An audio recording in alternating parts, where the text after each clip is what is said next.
artificial intelligence, we are summoning the demon. Hello, welcome back to A Boring Revolution, your number one news source for everything in regards to the Boring Company. I'm your host, Will. We have an excellent episode today. Some quite interesting information has come about. For once, we actually have access to some plans. I wish I had access to more plans for the overall Resorts World scheme. If you do have access to those, please hit me up on email or Twitter. But we have some other plans in relation to the upper part of the Resorts World loop, and it's super revealing. It really has opened my eyes in terms of the scope of this particular project, because initially I thought this project was quite minimal and was more of kind of like a tester project, not interlinking with any other systems and providing more of kind of a shuttle service for people staying at one hotel.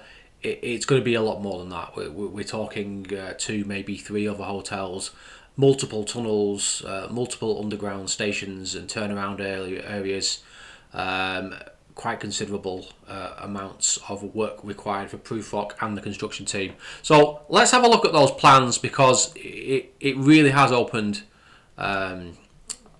eyes for me in terms of what's going to happen next on this project. So I've studied the plans. They are excellent plans, incredible. I think they're really kind of standardizing how they're going to build these various tunnels and these various systems in terms of how they integrate them as well, how they connect tunnels. And you can gain a lot of insight from these plans in terms of how the Las Vegas loop, as it were, is going to unfold. So here's the first plan. As you know, people are using Riviera Station at the moment, so people are going from Resorts World, the hotel there, and they're going to the Las Vegas Convention Center, which is a short 85-second, 90-second journey. There's been considerable increase in the scope of this particular project, including an integration with a nearby hotel. Does it say it on here? It's the Westgate. Yeah, the Westgate here. So Westgate Hotel is going to be integrated in this area here.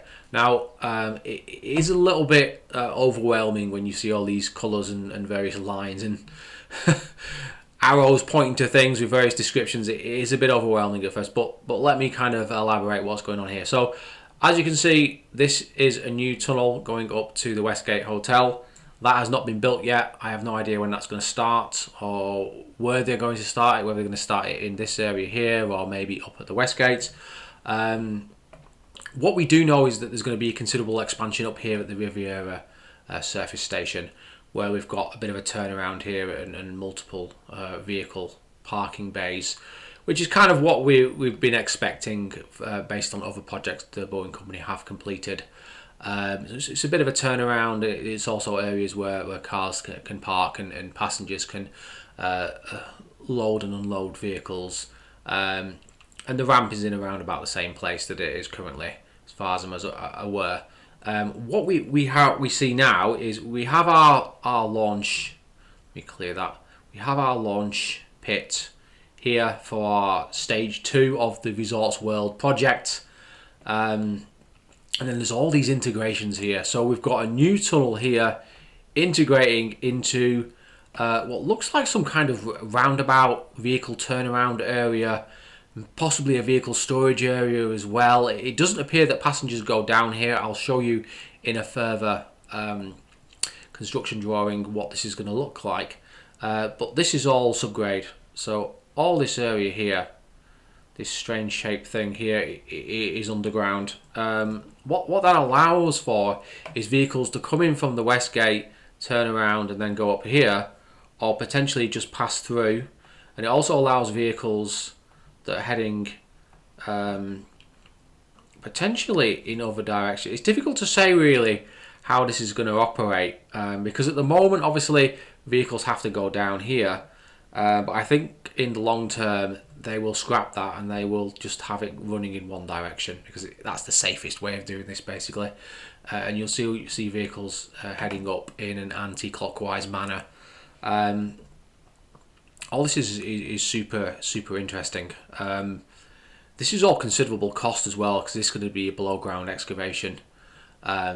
it's going to require a lot of work, a lot of excavation, a lot of retaining walls, possibly some columns here as well. There's a whole host of things down here. We have a utility vault as well, which is the first time I've seen that particular phrase used just here. There's a lot going on. There's also an expanded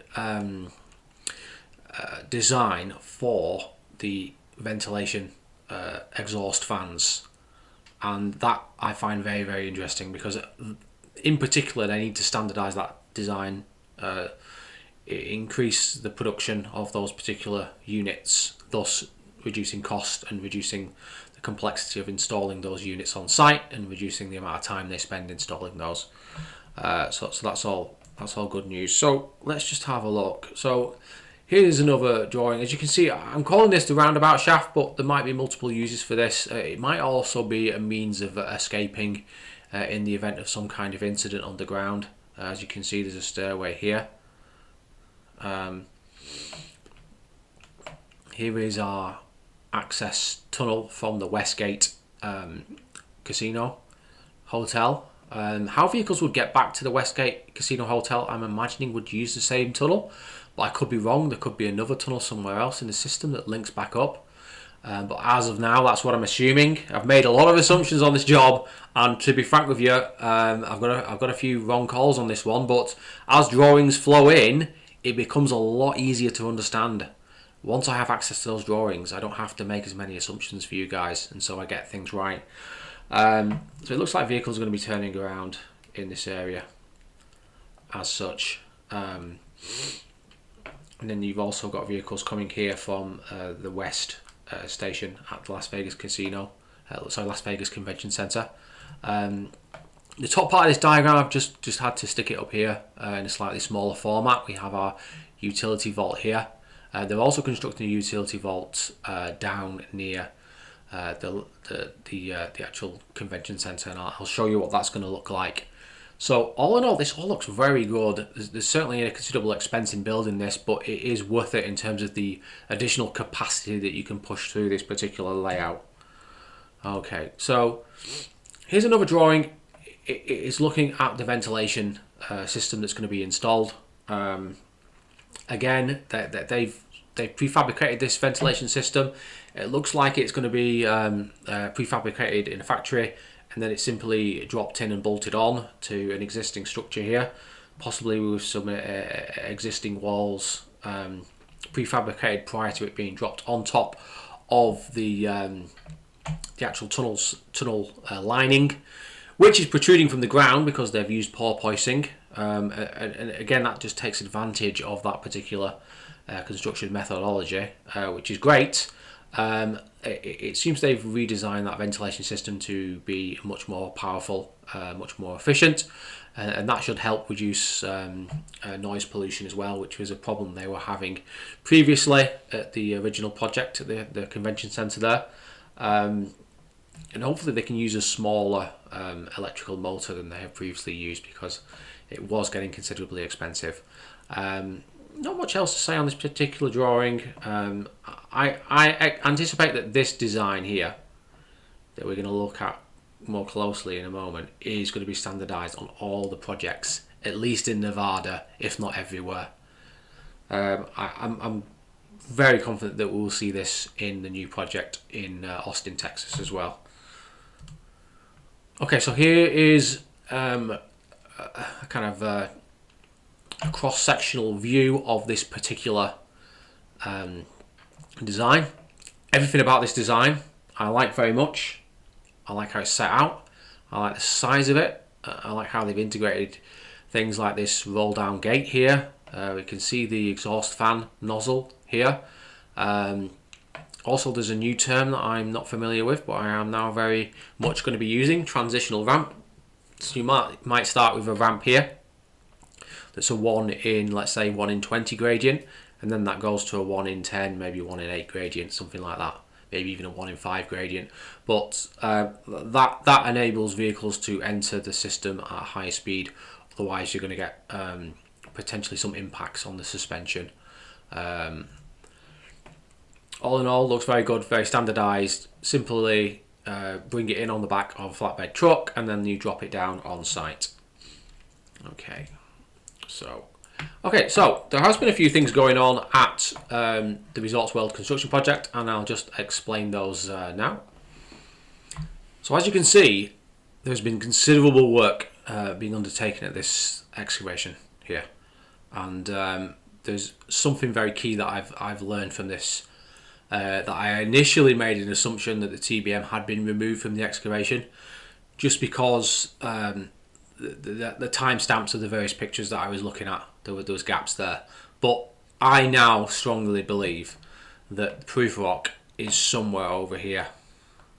So the TBM is still underground, which indicates to me that they're going to then continue that TBM onwards for Resorts World in the next sort of coming weeks, if not month.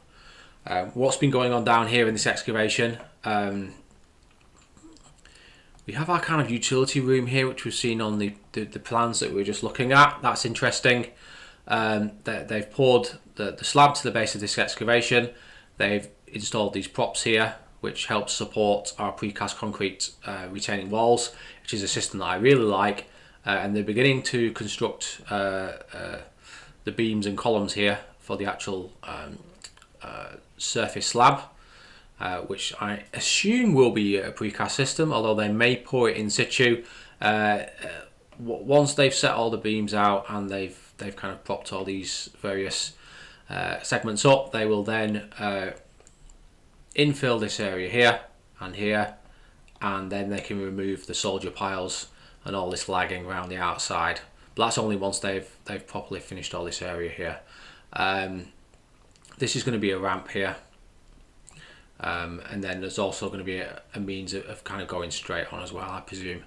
Although again, I've not got the plans for this, so I can't comment exactly what is happening, but based on what I'm seeing now, that seems fairly obvious. That's what's going to happen. So progress has been really quite good over the last 2 to 3 weeks, and that's good to see.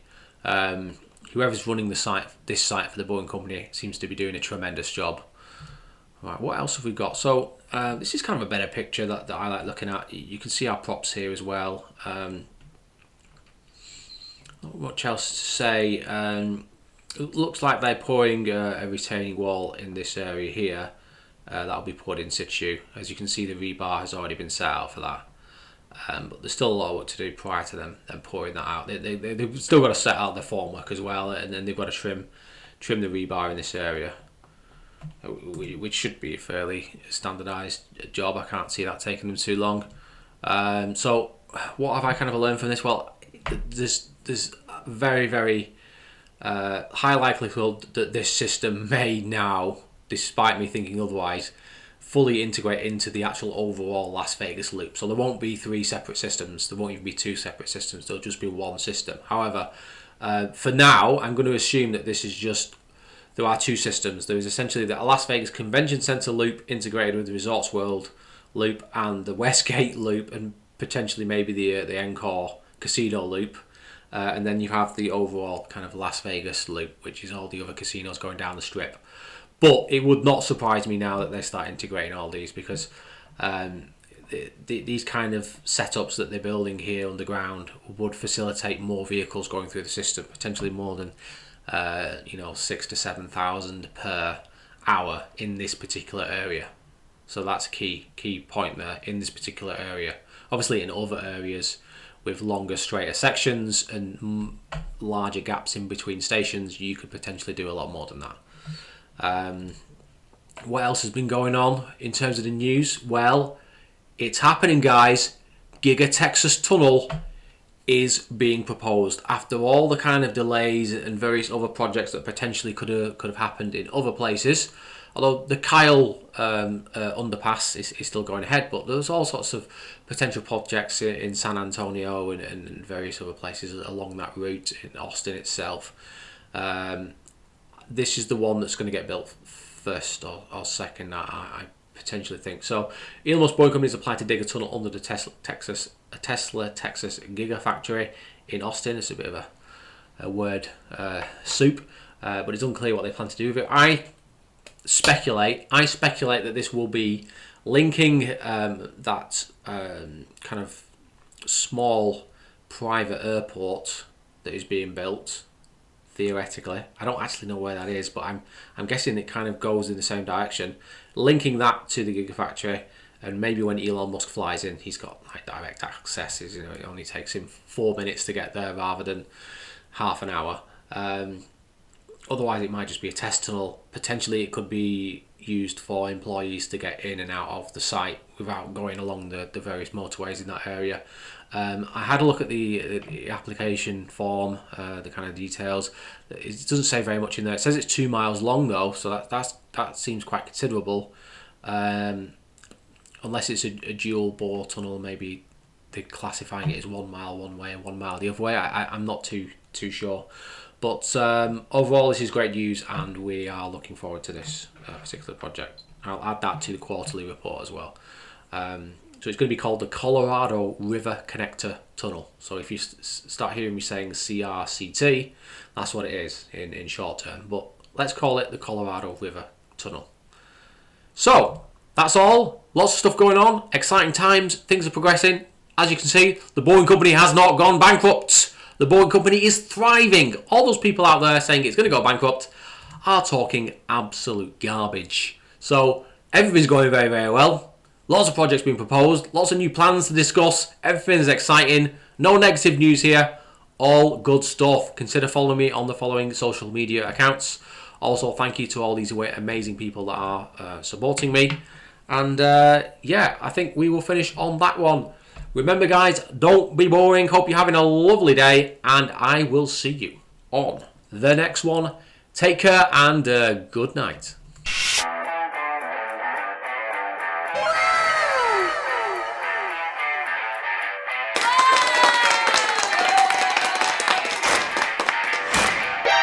お前はもう死んでいる。何？